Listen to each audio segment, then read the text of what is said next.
योहानाचे पहिले पत्र अध्याय 2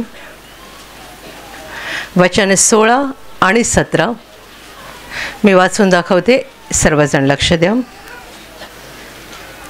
कारण जगात जे सर्व आहे ते म्हणजे देहाची वासना, डोळ्यांची वासना व संसाराविषयीची फुशारकी ही पित्यापासून नाहीत तर जगापासून आहेत.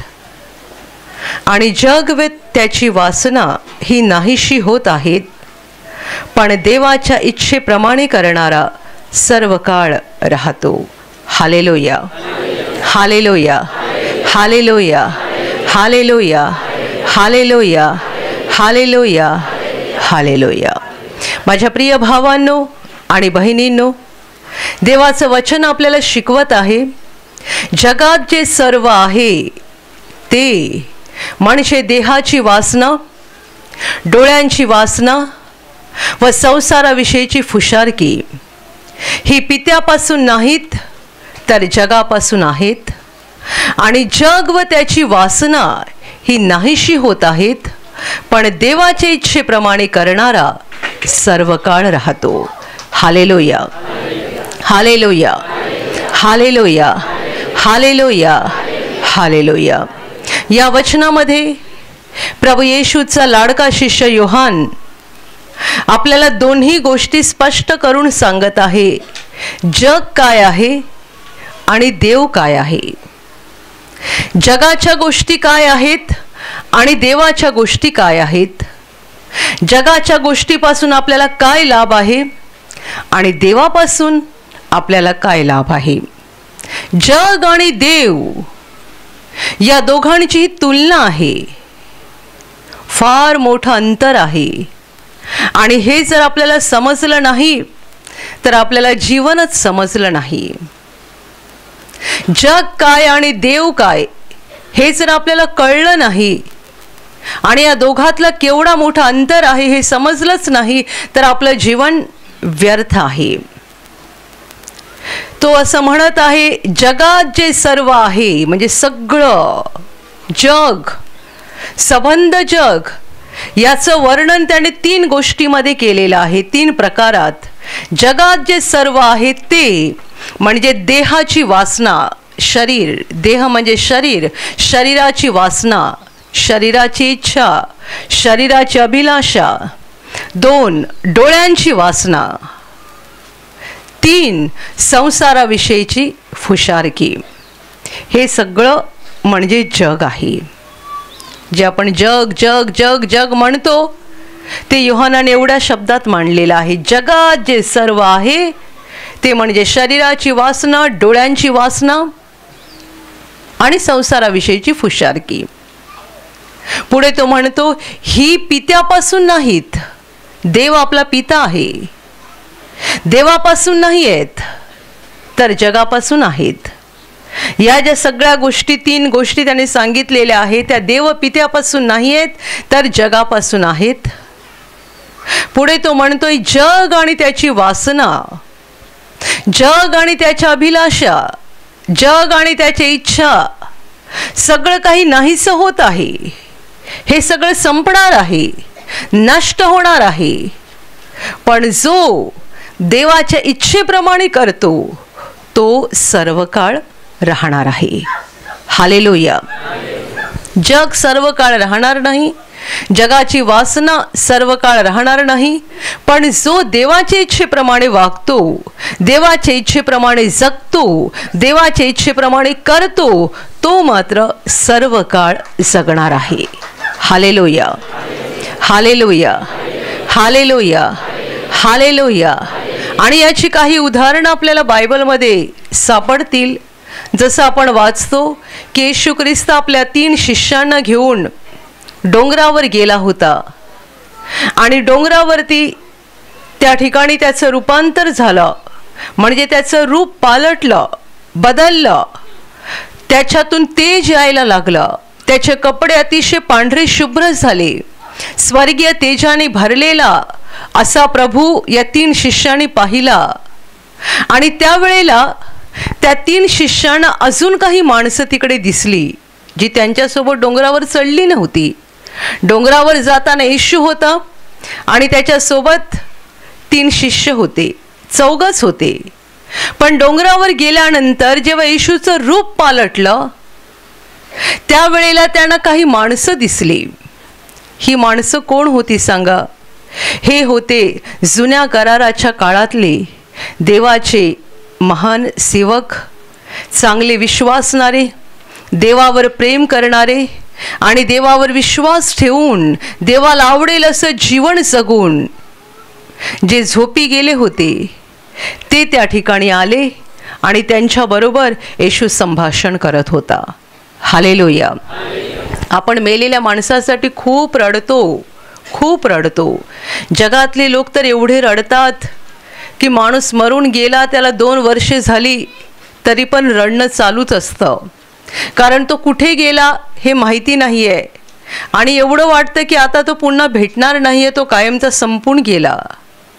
येशूचं जेव्हा डोंगरावर रूपांतर झालं आणि तो स्वर्गीय रूपात आला तेव्हा अजून काही माणसं तिकडे दिसायला लागली जे येशूबरोबर संभाषण करत होते. ते होते जुन्या करारातले देवाची महान माणसं. ती जगासाठी आणि जगाच्या दृष्टीने मेलेली आहेत, पण खरं तर ती मेली नाही आहेत, ती देवाबरोबर जिवंत आहेत.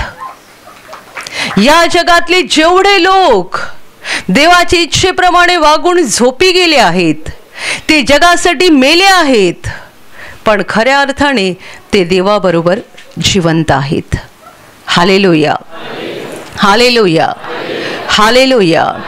बायबल असं म्हणतं, देवाचं वचन आपल्याला शिकवतं की जो कोणी देवाच्या इच्छेप्रमाणे करतो तो सर्व काळ राहील. सर्व काळ. तुम्हाला आणि मला आणि या जगातल्या प्रत्येक माणसाला जर सर्व काळ राहायचं आहे तर काय केलं पाहिजे? एकच उपाय, देवाच्या इच्छेप्रमाणे करायचं. एकच मार्ग, देवाच्या इच्छेने चालायचं. एकच उत्तर, या जगात असताना आपल्याला देवाची इच्छा पूर्ण करायची आहे. कारण जर आपण देवाची इच्छा पूर्ण केली नाही तर आपण जगाच्या इच्छेप्रमाणे आणि जगाच्या वासनेप्रमाणे चालणार. आणि वचन म्हणतं की जग आणि त्याची वासना ही नाहीशी होत आहेत. जग संपणार आहे, जगाची सगळी वासना संपणार आहे आणि मग जे जगाला चिकटून राहतील आणि जगाच्या इच्छेप्रमाणे वागतील ते पण संपून जातील. ज्याला कायमचं जगायचं आहे, खरं तर जगात कोणाला वाटत नाही की मला लवकर मरायचं आहे. कोणी जीवनाला फार त्रासला असेल त्याला जीवन संपवायला वाटतं, नाहीतर कोणालाच मरायचं नसतं, कोणालाच नाही. 80 वर्षे वय हो की 85 वर्षे हो, पण वाटतं अजून थोडं जगायचं आहे, अजून 2 वर्षे, अजून 4 वर्षे. वय 80 झालेलं आहे आणि काहीतरी आजार पण झालेला आहे आणि डॉक्टर म्हणतात की ही व्यक्ती जगू शकत नाही. त्या व्यक्तीला पण वाटू शकतं मला अजून वर्षभर राहायचं होतं, माझ्या नातवंडांची लग्न बघायची होती. मुलांची झाली बघून, आता नातवंडांची, कदाचित आता 80 झालं म्हणजे नातवंडांना पण मुलं झाली असतील, त्यांची लग्न बघायची आहेत. म्हणजे मरायला कोणाला वाटत नाही. 25 वर्षाच्या तरुणाला मरायला वाटत नाही, 60 वर्षाच्या प्रौढाला मरायला वाटत नाही, 80 वर्षाच्या वृद्धाला पण मरायला वाटत नाही. सगळ्यांना जगायचं असतं. माझ्या प्रिय भावांनो आणि बहिणींनो, आपण मरू नये अशी देवाची इच्छा आहे. आपण कायमचे जगावे ही देवाची इच्छा आहे. पण या देहात देव आपल्याला कायमचं ठेवणार नाही. हे शरीर पापी आहे, हे शरीर मातीचं आहे आणि ते मातीत परत गेलं पाहिजे. देवाला आपल्याला आत्म्यात त्याच्यासोबत सर्व काळ जिवंत ठेवायचं आहे आणि ते आयुष्य फार मोठं आहे. 100 वर्ष किंवा 500 वर्षाचं नाही आहे, अनंत काळाचं आयुष्य आहे. पण ते अनंत काळाचं आयुष्य आपल्याला मिळावं ही जर आपली इच्छा असेल तर आपल्याला एक मात्र उपाय आहे की या जगात म्हणजे देहामध्ये, शरीरामध्ये असताना आपण देवाच्या इच्छेप्रमाणे वागलं पाहिजे. Hallelujah, hallelujah, hallelujah. तुमच्यापैकी किती जण रोज देवाची इच्छा पारखून घेतात? रोज असा विचार करतात, हे मी देवाच्या इच्छेप्रमाणे केलं का? हे मी देवाच्या इच्छेप्रमाणे बोलले का? या ठिकाणी मी देवाच्या इच्छेप्रमाणे जाऊन आलो का? मी जे काही केलं, मी जे काही बोललो, हे मी देवाच्या इच्छेप्रमाणे केलं का? किंवा करायच्या आधी विचार केला जातो का? ही देवाची इच्छा आहे का मी असं केलं पाहिजे? ही देवाची इच्छा आहे का मी अमुक ठिकाणी गेलं पाहिजे? मित्राने फोन केला, बोलावलं, तेव्हा तुम्ही विचार करता का देवाची इच्छा आहे का मी तिकडे जायला पाहिजे? आपण किती वेळा देवाच्या इच्छेचा विचार करतो सांगा? आता तुम्ही प्रभूमध्ये आल्यानंतर, एक चांगले उत्तम विश्वासणारे बनल्यानंतर हळूहळू तुम्ही हा विचार करायची सुरुवात केलीच असेल असा मी विश्वास ठेवते. पण आपल्या आधीच्या जीवनात आपण असला काही विचारच करत नव्हतो. मनात आलं तिकडे गेलो, तोंडात आलं ते बोलून टाकलं, जे वाटलं ते करून टाकलं. देवाची इच्छा कधीच आपण बघत नाही. Hallelujah, hallelujah. आणि जो देवाची इच्छा बघत नाही त्याला पुढे जीवन जगायची काहीच आशा नाहीये. या जगातलं जीवन संपल्यानंतर त्याला दुसरं मरण आहे, जे आत्म्याचं मरण आहे. प्रकटीकरण त्याला दुसरं मरण शब्द वापरतं, कारण ते आत्मे नरकात जातात, त्यांना जीवन मिळत नाही. माझ्या प्रिय भावांनो आणि बहिणींनो, म्हणून आपण देवाची इच्छा काय आहे ती रोज पारखली पाहिजे, तपासून बघितली पाहिजे. आणि जग आपल्याला जसं चालवतं त्याप्रमाणे आपण चालू नये, तर देव आपल्याला जसं चालवायला बघतो त्याप्रमाणे आपण चालत राहिलं पाहिजे. जग आपल्याला वेगळ्या दिशेने चालवतं. आता जगातल्या 3 गोष्टी, जगात जे सर्व आहे म्हणजे सगळंच या 3 प्रकारामध्ये आहे.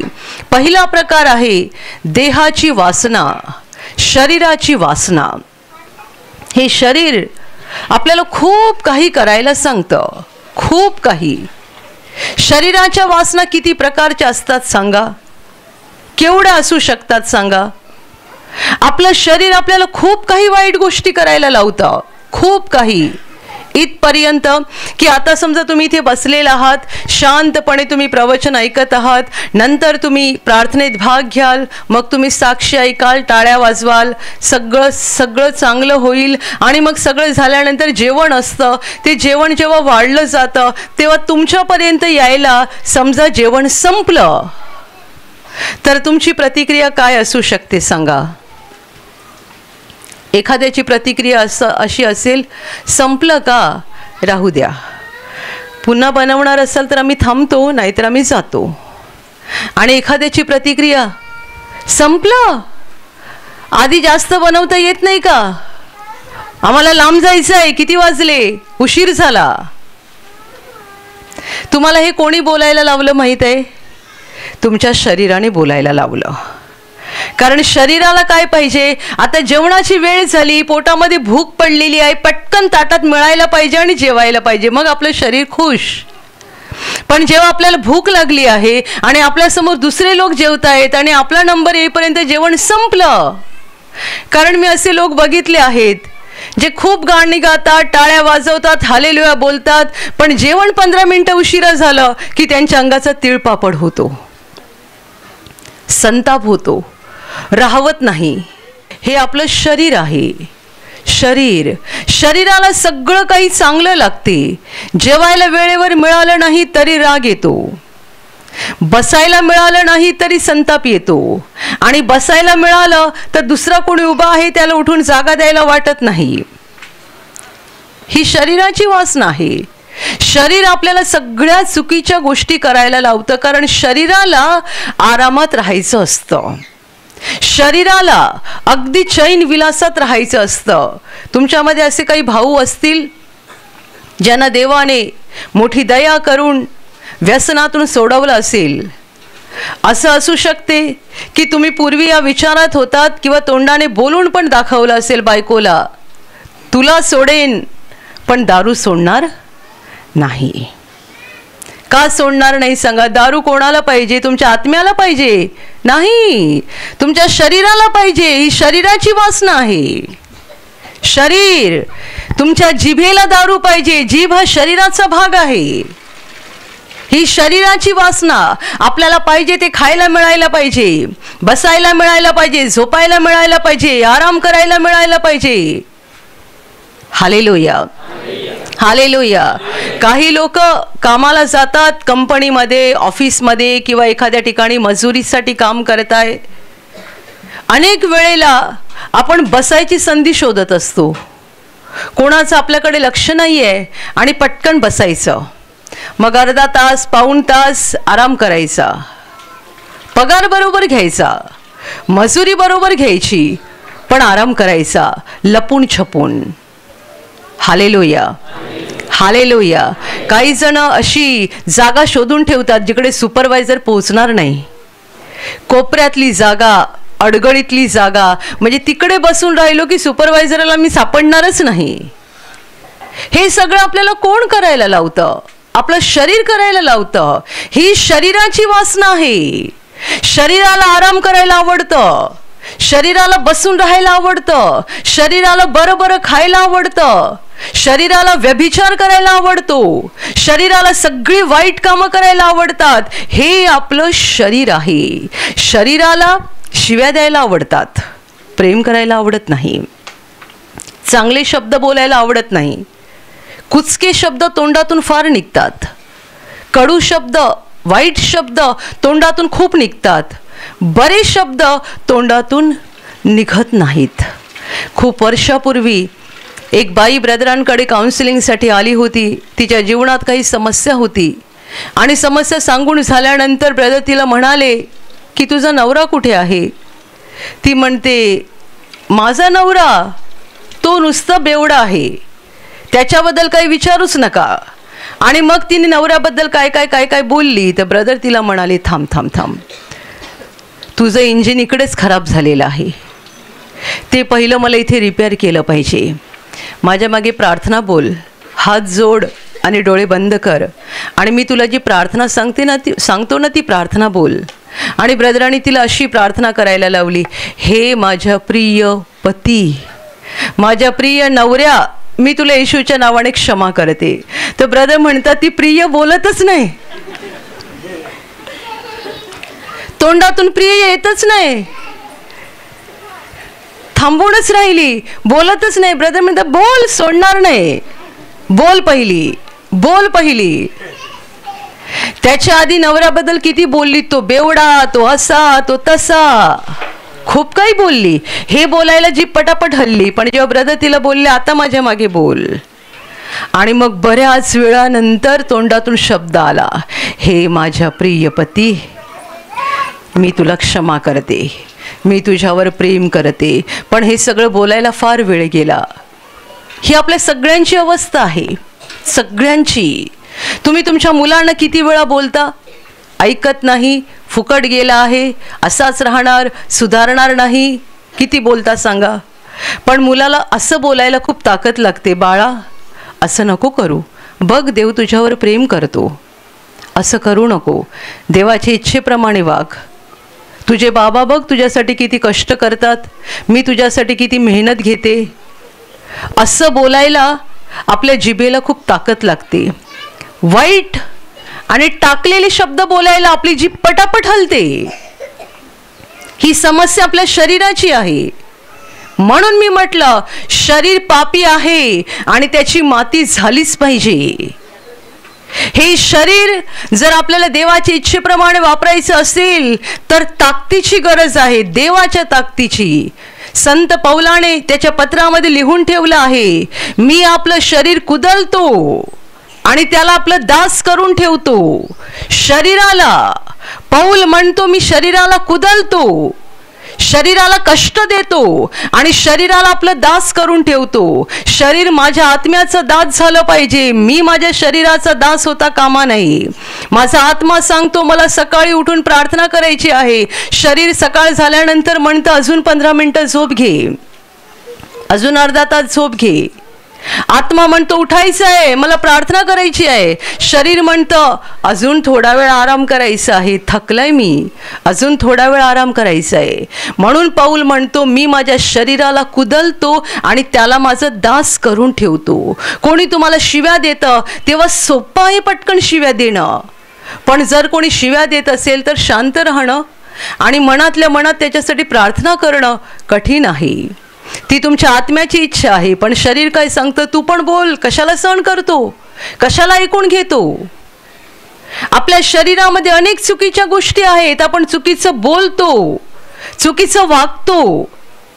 आपल्याला सगळं योग्य वेळेत लागतं, आपल्या इच्छेप्रमाणे लागतं. आपल्या मनाप्रमाणे जर झालं नाही तर लगेच आपला संताप होतो. भले आपण मोठमोठ्याने घोषणा करणारे असू. तुम्ही मला विचारा, मी सांगेन मी पण तशीच आहे. मला पण काही वेळा स्वतःवर नियंत्रण होत नाही. कोणी मनाविरुद्ध केलं की लगेच राग येतो. पूर्वीपेक्षा कमी झाला आहे, पण मी 100% त्यातून मुक्त झाले आहे असं मी तुम्हाला सांगत नाही. Hallelujah, hallelujah, hallelujah. जगात जे आहे ते म्हणजे देहाची वासना. शरीर आपल्याला पाप करायला लावतं. 15 मिनिटं जेवण उशिरा मिळालं तरी संताप येतो. मनासारखं काही झालं नाही तरी चीड येते. दुसरा प्रकार, खरं तर हा पण शरीराचा भाग आहे, पण तो मुद्दाम वेगळा लिहिला आहे. डोळ्यांची वासना. डोळे हा पण शरीराचाच भाग आहे, पण ती वासना एवढी भयानक आहे ना, एवढी मोठी आहे डोळ्यांची वासना, की त्याचा वेगळाच प्रकार करून लिहिलेला आहे. जगामध्ये डोळ्यांची वासना आहे. डोळ्यांची वासना. आपल्याला आपल्या इच्छेप्रमाणे सगळं काही बघायला लागतं. चांगली गाडी पाहिजे. कशाला पाहिजे? लोकांना चांगली दिसली पाहिजे. घर भारी बांधलं पाहिजे. साधं घर नको. का? चांगलं दिसलं पाहिजे. सगळं चांगलं दिसलं पाहिजे. तुमच्यापैकी किती जण असं बोलले असतील, हे चांगलं दिसायला पाहिजे, ते चांगलं दिसायला पाहिजे, दिसायला पाहिजे. डोळ्याची वासना. आणि आता डोळ्याच्या वासनेचं फार मोठं पाप. सतत मोबाईल बघत राहणं, सतत TV बघत राहणं. किती वेळा मी रस्त्यावरून गाडीने येताना बघते, रस्त्याच्या कडेला लोक उभे असतात, सतत मोबाईलमध्ये असतात, अखंड. त्यांच्याकडे बघून मला दया येते. मी मनात म्हणते, मोबाईलने अख्ख्या जगाला वेडं केलेलं आहे. अख्ख्या जगाला. कधी कधी ते अशा जागेत उभे असतात की एखादी गाडी येऊन पण त्यांना ठोकर देऊ शकते, पण त्यांना त्याचंही भान नसते. ते अखंड मोबाईलमध्ये गुंतलेले असतात. ट्रेनमध्ये बघा, बसमध्ये बघा, सगळे मोबाईलमध्ये गुंतलेले. काही महिन्यांपूर्वी, गेल्या वर्षी आम्ही बिहारला प्रार्थनेसाठी गेलो होतो. जाताना विमानाने गेलो, जाताना ट्रेनने गेलो, येताना विमानाने आलो. तेव्हा मी बघितलं, आमच्या समोरच्या सीटवर एक कुटुंब बसलेलं होतं. नवरा बायको आणि त्यांचे 2 मुलगे होते. मोठा मुलगा मला वाटते 15-16 वर्षाचा असेल आणि छोटा 12-13 वर्षाचा असेल. आई वडील एका बाजूने बसले होते, दुसऱ्या बाजूने ही 2 मुलं बसलेली होती. मुलं अखंड मोबाईल बघत होती आणि त्यांचे पप्पा सारखे त्यांना चिडत होते, मोबाईल बंद करा, मोबाईल बंद करा. एकसारखे चिडत होते, मोबाईल बंद करा. पुन्हा 15 मिनिटांनी सांगतात, कधीपासून बघताय, मोबाईल बंद करा. आणि नंतर माझं लक्ष गेलं, हा त्यांना सांगतो मोबाईल बंद करा आणि स्वतःच घेऊन बसलाय. आणि मग एकसारखे सेल्फी घेऊन फोटो काढत होते आणि सारखे सारखे बघत होते. जवळजवळ 20-25 मिनिटं की अर्धा तास ते सेल्फीज घेत होते विमानामध्ये. आणि नंतर पूर्ण वेळ स्वतः मोबाईलमध्ये आहेत. आणि मग थोडं डोकं बाहेर काढून त्यांना म्हणतात, मोबाईल बंद करा. किती वेळ झाला मोबाईल बघताय आणि मग परत बघतायत. सांगा काय अवस्था आहे. येशू म्हणाला, आंधळ्याचे आंधळे वाटाडी. आंधळाच आंधळ्याला रस्ता दाखवतोय. स्वतः मोबाईलमध्ये गुंतलेला आहे आणि मुलांना म्हणतोय, मोबाईल बंद करा, कधीपासून मोबाईलमध्ये आहात तुम्ही. ओरडला. शेवटी तर एकदा भयानक चिडला त्यांच्यावर की मुलांनी मोबाईल पटकन बॅगमध्ये ठेवला आणि पप्पा आपले मोबाईलमध्येच आहेत. काय अवस्था आहे जगाची. डोळ्यांची वासना सोडवत नाहीये. किती लोक प्रार्थनेला येतात, पण त्यांना सिनेमा बघायचा नाद सोडवत नाही, सिरियल बघायचा नाद सोडवत नाही. काही दिवसांपूर्वी आपल्या प्रार्थना घरात एका बहिणीने साक्ष दिली. मध्यमवयीन बहीण आहे, मला वाटते 50च्या आसपास तिचं वय असेल. तिने काही महिन्यापूर्वी साक्ष दिली होती, तिच्या डोळ्यांना चष्मा होता. मी तिला पुष्कळ वर्षे चष्म्यामध्ये बघितलं आहे. पण निवासी शिबिरात आल्यानंतर किंवा प्रार्थनेत कोणत्या दिवशी मला आठवत नाही, देवाची दया तिच्यावर झाली आणि तिच्या डोळ्यांना चांगलं दिसायला लागलं. तेव्हापासून ती चष्मा लावत नाही, चांगलं दिसते तिला. याच्या आधी पुष्कळ वर्षे मी तिला चष्म्यात बघितलं आहे, प्रार्थनेला यायची. आता ती बराच काळ झाला चष्मा न लावता येते आणि तिने साक्ष पण दिली होती की देवाच्या दयेने आता तिला चांगलं दिसतं, तिला आता चष्म्याची गरज लागत नाही. पण चष्मा तिचा निघून गेल्यानंतर अजून काही काळ गेल्यावर तिने अलीकडे एक साक्ष दिली. ती साक्ष तिची अशी होती की तिला सिरियल बघायचा नाद होता आणि एवढा नाद होता की ती म्हणते की त्याचा वेळ झाला, त्या सिरियलची वेळ झाली की मला बाकी काही सुचायचं नाही. ती काहीतरी छोटासा धंदा करायची तर त्या धंद्याकडे पण बघायची नाही. गिराईक येतात आणि विचारतात आणि ही आपली सिरियल बघते, हिचं लक्ष नाही त्यांच्याकडे. आणि नंतर मग तिला वाटायला लागलं मला यातून सुटका मिळायला पाहिजे, हे मला व्यसन जडलं आहे, माझी याच्यातून सुटका व्हायला पाहिजे. तिने देवाकडे प्रार्थना केली आणि हळूहळू तिचा तो नाद कमी होत गेला आणि देवाच्या दयेने तिचा नाद सुटला.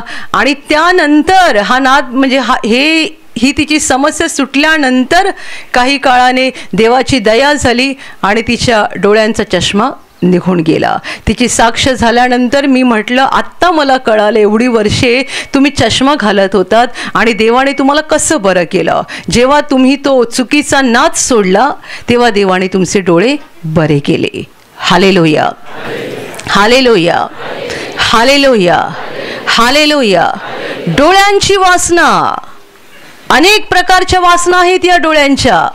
सगळं जग या वासनेमध्ये अडकलेलं आहे. तिसरा प्रकार संसाराविषयीची फुशारकी, जीवनातला गर्व. साधं जीवन कोणाला जगायचं नसतं. साधं जीवन जगणं म्हणजे मागासलेपणा, भिकारडेपणा आणि दरिद्रीपणा आहे असं अनेकांना वाटतं. आजकाल देवाचे सेवक पण साधं जीवन जगायला बघत नाही. सगळ्यांना हाय फाय जीवन जगायचं असते, भारी जीवन. माझ्याकडे एवढी मोठी गाडी आहे, माझं घर एवढं मोठं आहे, माझ्याकडे एवढी मोठी जमीन आहे, माझ्याकडे एवढा बँक बॅलन्स आहे, माझ्याकडे एवढा पैसा आहे, माझ्याकडे एवढं सोनं आहे, सगळं भारी भारी पाहिजे. फुशारकी, फुशारक्या. Hallelujah, hallelujah, hallelujah. दुसऱ्यांपेक्षा आपल्याकडे चांगलं असलं पाहिजे, दुसऱ्यांपेक्षा आपल्याकडे काहीतरी भारी असलं पाहिजे, आपण दुसऱ्यासमोर काहीतरी भारी दिसायला पाहिजे. साधं जीवन जगणारे आणि मी बाबा साधा माणूस आहे, तुम्ही असाल भारी पण मी साधी स्त्री आहे, मी साधा माणूस आहे असं बोलायला ताकद लागते. Hallelujah, hallelujah. जगामध्ये या गोष्टी भरलेल्या आहेत. शरीराची वासना, डोळ्याची वासना आणि सगळ्या फुशारक्या. गर्व, नम्रता कुणातच नाही आहे, कुणातच नम्रता नाही आहे. ज्याचा खिस्सा रिकामी आहे तो पण गर्विष्ठ आहे, त्याला पण कसला तरी गर्व आहे, त्याला पण कुणाचं काही सहन होत नाही, त्याला पण मिरवायला वाटतं, त्याला पण दुसऱ्यासमोर भारी असं सादर व्हायला वाटतं.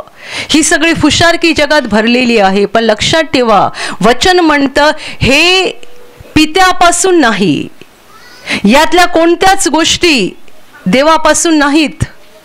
तुम्ही मला सांगा की येशूला जर लोकांसमोर मिरवायचं असतं तर तो काय काय करू शकला असता. तो सामर्थ्याने भरलेला होता, वैभवाने भरलेला होता, त्याच्यासाठी अशक्य काहीच नव्हतं. त्याला जर फुशारक्या मारायच्या होत्या तर खूप काही मारू शकला असता आणि खूप काही करू शकला असता. येशू पाण्यावरून चालला, पण कोणत्या वेळेला चालला माहीत आहे? ज्या वेळेला तिकडे बघायला कोणीच नव्हतं. आपण जेव्हा बघायला कोणी असतं तेव्हाच असल्या गोष्टी करतो. बघा तो कसा वेगळा वागतो. आपल्याला लोकांचं काहीतरी भारी गोष्ट असेल तर लोकांनी बघायला पाहिजे, लोकांसमोर आपण भारी गोष्ट करतो.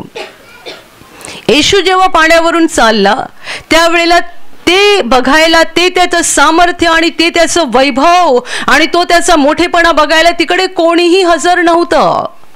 अगदी त्याचे शिष्य पण नव्हते. कारण असं घडलं होतं की येशूने संध्याकाळच्याच वेळेला आपल्या शिष्यांना सांगितलं होतं तुम्ही जा पुढे, मी येतो मागून. आणि ते आपले मछव्यामध्ये बसले आणि समुद्रातून जात होते पलीकडे. लोक समुदायाने येशूने निरोप दिला. माणसं आपल्या घरी निघून गेली. येशू एकटा राहिला.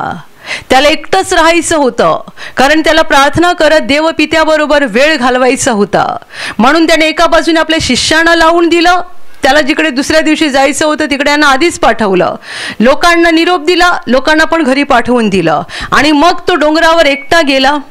रात्रभर पित्याची प्रार्थना करत राहिला. आणि पहाटेच्या वेळेला तो खाली उतरला. जिकडे शिष्यांना त्याने पाठवलं होतं तिकडे त्याला जायचं होतं. म्हणून तो समुद्र किनाऱ्यावर आला. पहाटेची वेळ होती, अंधार होता, एक पण मचवा किनाऱ्यावर नव्हता. आणि म्हणून त्याने पाण्यावरून चालायला सुरुवात केली, कारण त्याला तिकडे जायचं होतं जिकडे त्याने शिष्यांना आधीच पाठवून दिलं होतं. Hallelujah, hallelujah. त्याला फुशारकी मारायची असती तर जेव्हा एवढा मोठा हजारो लोकांचा जमाव होता त्यांना थांबवून ठेवलं असतं. बघा बघा बघा, आता मी चमत्कार करणार आहे. बघा माझी ताकद, बघा माझं सामर्थ्य. तुम्हाला चालायला जमते का पाण्यावरून? नाही ना, मी चालून दाखवतो बघा. हे करू शकला असता ना? तुम्ही मला सांगा, अशी ताकद आपल्याकडे असती तर आपण काय केलं असतं? 10,000 पगाराची नोकरी मिळाली तर एक तरुण मुलगा इतका हवेत उड्या मारतो की काय मिळालं आणि काय नाही. कोणाचा पगार 5,000ने वाढला तर त्याला वाटतं मी मोठा राजा झालो. आणि जो राजा जगात आला होता, असली राजा, खरा राजा, राजांचा राजा, प्रभूंचा प्रभू, समुद्र किनाऱ्यावर कोणी नसताना, सगळं सुनसान असताना त्याला जायचं होतं तिकडे आणि मचवा नव्हता म्हणून तो पाण्यावरून चालत गेला. Hallelujah, hallelujah, hallelujah. आणि मग पुढे शिष्यांनी बघितलं. शिष्य घाबरले, कारण अंधारातून कोण चालतंय पाण्यावरून, त्यांना भूत वाटलं. आणि मग त्यांनी येशूला ओळखलं. तो सगळा पुढचा प्रकार. पण जेव्हा येशू पाण्यावरून चालत गेला तेव्हा तिथे कोणीही नव्हतं. आदल्या रात्री तिकडे मोठा जमाव होता आणि येशूने सगळ्यांना निरोप देऊन घरी पाठवलं होतं. त्याला फुशारकी मारायची नव्हती. त्याने जे काही केलं ते पूर्णपणे मानवावरील प्रेमापोटी केलं. म्हणून क्रूसावर प्राण देऊन त्याने त्याचं सगळ्यात मोठं प्रेम दाखवलं. त्याने लोकांना बरं केलं. त्याने पाण्याचा द्राक्षारस केला. त्याने वादळ शांत केलं. त्याने खूप मोठी अद्भुत कामं केली. आंधळ्याचे डोळे उघडले, मुक्यांना बोलतं केलं, लंगड्यांना चालतं केलं, विधवेच्या मुलाला जिवंत केलं, 4 दिवस मरून कबरेमध्ये असलेल्या लाजराला उठवलं, याईराच्या 12 वर्षाच्या तरुण मुलीला उठवलं. पुष्कळ अद्भुत केली. पण त्या सगळ्या अद्भुतामागे मुख्य गोष्ट होती त्याचं प्रेम. त्याने प्रेमापोटी केल्या. फुशारकी मारण्यासाठी केल्या नाहीत. फुशारकी मारायला केलं नाही काय, मी किती मोठा, मी किती भारी, तुम्ही किती दुबळे, तुम्ही काही नाही, मी किती सामर्थ्यशाली. मुळात त्याने जन्म एका गव्हाणीमध्ये घेतला. गव्हाण, जो खरा राजा तो या जगात जन्मला गव्हाणीमध्ये. महालात नाही, मोठ्या अमीर उमरावाच्या घरात नाही, त्याने गव्हाणीमध्ये जन्म घेतला. मोठमोठ्या लोकांमध्ये फिरत राहिला नाही, साध्या लोकांमध्ये राहिला, साधं जीवन जगला. आणि शेवटी सगळ्यात अपमानास्पद मरण जे समजलं जायचं ते म्हणजे क्रूसावरचं मरण. क्रूसावर एखाद्याला टांगून मारणं हे त्या काळातलं अतिशय अपमानास्पद, हीन, तुच्छ असं समजलं जायचं. आणि तेच येशूने भोगलं आपल्यावरील प्रेमापोटी. Hallelujah, hallelujah, hallelujah, hallelujah. म्हणून वचन म्हणतं, ही पित्यापासून नाहीत. देहाची वासना, डोळ्याची वासना, संसाराविषयीची फुशारकी. येशूला जेव्हा 40 दिवस जंगलामध्ये असताना भूक लागली तेव्हा त्याच्याकडे सामर्थ्य नव्हतं का भाकर बनवून खाण्याचं? ज्याने अख्खं जग निर्माण केलं त्याला उपाशी राहायची काय गरज होती? काय गरज होती सांगा त्याला उपाशी राहायची? तुम्ही कधी एकदा घरात उपवास ठेवला असेल आणि त्याच वेळेला तुमच्या घरात मस्तपैकी मटण शिजत असेल तर तुमच्या मनात 4दा विचार येईल, आज उपवास करू का की सोडू? उद्या करतो ना. आज ठेवायचा की उद्या ठेवायचा, कारण आता मस्त वास येतोय. आणि जर ठेवायचा निर्णय पक्का झाला तर जाऊन सांगाल, पण माझं जरा काढून ठेवा, मी संध्याकाळी खाणार आहे. असले आपण आपल्या घरात काहीतरी बरं शिजतंय, त्याचा वास आला की आपण उपवास विसरून जातो आणि आपल्याला उपवास सोडायचा मोह होतो. तो राजांचा राजा, प्रभूंचा प्रभू, अवघ्या विश्वाचा मालक, ज्याच्यासाठी अशक्य काही नाहीये. आपली शेतवाडी तो पिकवतो, तो आकाशातून पाऊस पाडतो, तो आशीर्वाद देतो, तो कृपा देतो, तो माणसाला अन्न देतो, तो सगळं काही पुरवतो. आणि तो स्वतः मानव रूपात असताना 40 दिवस जंगली पशूंमध्ये राहून उपाशी राहिला. सैतान येऊन त्याला सांगतो, तू जर देवाचा पुत्र आहेस तर या दगडाच्या भाकरी व्हाव्यात अशी आज्ञा कर. जसं काय त्याला माहितीच नाही की तो देवाचा पुत्र आहे, जसं काय तो विसरूनच गेलाय. सैतान त्याला आठवण करून देतोय, तुला माहित आहे का तुझ्याकडे केवढी ताकद आहे, तुला माहित आहे का तुझ्याकडे केवढं सामर्थ्य आहे, तू बोल फक्त, या दगडाच्या भाकरी होतील.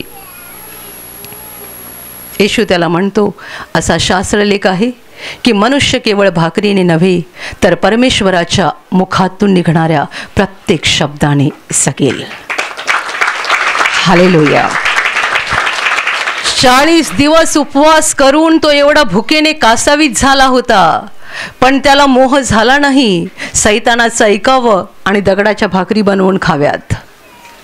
त्याने जेवण काय खावं, कधी खावं, कोणी दिलेलं जेवण खावं, हे जसं देवपिता त्याला आज्ञा देत होता त्याप्रमाणेच तो करत होता. तो आपल्या देहाच्या वासनेप्रमाणे चालत नव्हता, कारण त्याला देहाची वासना नव्हती, त्याच्याकडे डोळ्याची वासना नव्हती, त्याला फुशारक्या मारायच्या नव्हत्या. तो पवित्रतेत जन्माला आला, पवित्रतेत मरण पावला, सगळं काही तो पवित्र जीवन जगला. त्याने आपल्या जीवनात काहीच पाप केलं नाही, म्हणून तर पापी माणसाला तारण्यासाठी तो समर्थ ठरला. Hallelujah, hallelujah.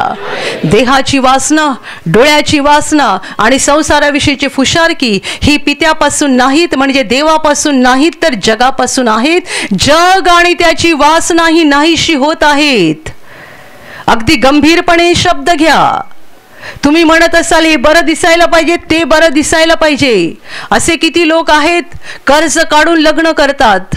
का कर्ज काढून लग्न करतात? दुसऱ्यांना दाखवायला, जगाला दाखवायला, समाजाला दाखवायला. तुमच्याकडे किती पैसे आहेत, तुम्ही किती खर्च करू शकता, तेवढ्यात तुम्ही भागवा. तुम्ही जर दुसऱ्यांना दाखवायला कर्ज घेता आणि नंतर आयुष्यभर रडत रडत कर्ज भरत राहता, तर तुम्ही कसले शहाणे लोक आहात सांगा. आम्ही दुसऱ्यांना दाखवायला सगळं काही करतो, लोकांना जरा दिसायला पाहिजे. काही लोक म्हणतात असं लग्न झालं पाहिजे ना की सगळ्यांनी चर्चा केली पाहिजे, असं लग्न झालं पाहिजे ना की आमचं नाव निघालं पाहिजे. आपलं नाव काहीच नाही हो. तो बाप्तिस्मा करणारा योहान, त्याच्याविषयी येशूने साक्ष दिली. स्त्रियांमध्ये जन्मलेल्यात बाप्तिस्मा करणाऱ्या योहानापेक्षा कोणी श्रेष्ठ नाही, एवढी मोठी साक्ष येशूने दिली. याच्यापेक्षा श्रेष्ठ कोण नाहीये स्त्रियांमध्ये जन्मलेल्यात, असं येशूने सांगितलं. तो योहान असं म्हणतो, माझा ऱ्हास व्हावा आणि त्याची वृद्धी व्हावी हे योग्य आहे. योहान येशूविषयी असं म्हणतो की येशूची वृद्धी झाली पाहिजे, त्याची वाढ, त्याचा प्रचार, त्याचा प्रसार झाला पाहिजे आणि माझा ऱ्हास झाला पाहिजे, मी संपलो पाहिजे, कारण मी पण एक माणूस आहे, तो देव आहे. हालेलुया. ज्याला देवाने एवढं मोठं स्थान दिलं होतं, तो बाप्तिस्मा करणारा योहान म्हणतो माझा ऱ्हास झाला पाहिजे हे योग्य आहे. आणि आम्ही म्हणतो माझं नाव निघालं पाहिजे. जेवढे बोलतात ना आपलं नाव निघालं पाहिजे, तुमची नावं धुळीला मिळतील. आणि जो म्हणतो माझं नाव नाही, माझ्या प्रभूचं नाव निघालं पाहिजे, त्याचं नाव सदा सर्व काळ निघत राहणार. कारण येशू म्हणाला, जो आपल्याला उंच करतो तो नमविला जाईल, पण जो आपल्याला नमवितो तो उंच केला जाईल. हालेलुया. आपण जर स्वतःला नमवलं तर आपल्याला काही करायची गरज नाहीये, देवच आपल्याला उंच करणार. येशूचा शिष्य बघा पेत्र, अडाणी निरक्षर कोळी होता, लिहिता वाचता येत नाही, ज्याला समाजामध्ये काही मान नाहीये, मासे पकडणं आणि बाजारात नेऊन विकणं आणि आलेल्या पैशाने घर चालवणं एवढंच ज्याला माहिती होतं. तो येशूच्या मागे गेला, शिष्य बनला आणि आज संबंध जग त्याला ओळखतं. त्याने लिहिलेली 2 पत्रे बायबलमध्ये आहेत, ज्याचा अभ्यास बायबल पंडित करत आहेत. लिहिली कोणी आहेत? एका अडाणी आणि निरक्षर कोळ्याने. जो स्वतःला नमवितो त्याला देव उंच करतो. Hallelujah, hallelujah. सोडून द्या शरीराची वासना, सोडून द्या डोळ्यांची वासना आणि सोडून द्या सगळ्या फुशारक्या, मिरवणं, अहंकार, लोकांसमोर स्वतःला मोठेपणा मिळवून घेणं, मान मिळवून घेणं, सगळं सोडून द्या. कारण हे देवापासून नाही, जगापासून आहे. जग आणि त्याच्या या सगळ्या गोष्टी नष्ट होत आहेत, पण देवाच्या इच्छेप्रमाणे करणारा सर्व काळ राहतो. आपण सर्व काळ राहणार आहोत.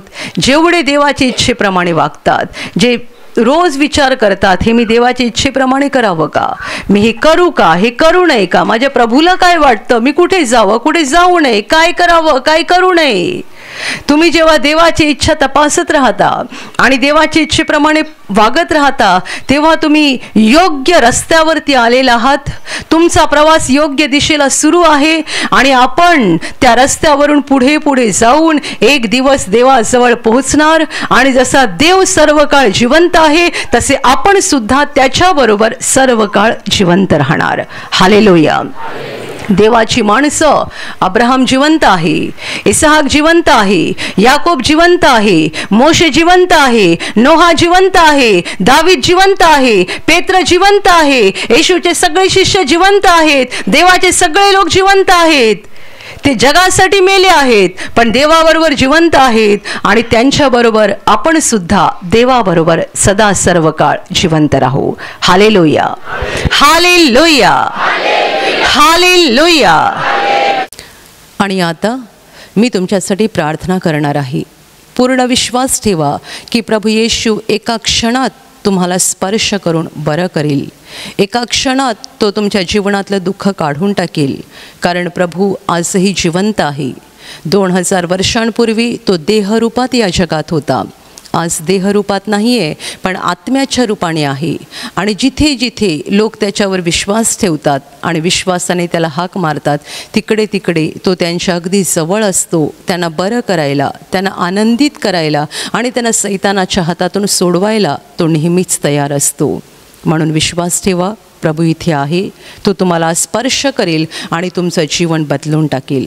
जिथे तुम्हाला आजार आहे तिथे विश्वासाने हात ठेवा आणि तिथे हात ठेवणं शक्य नसेल तर छातीवर हात ठेवा. प्रभू येशूच्या नावाने या क्षणाला तुमच्या शरीरातले सगळे आजार नष्ट होत. प्रभू येशूच्या नावाने तुमच्या जीवनातील सगळी दुःख निघून जावोत.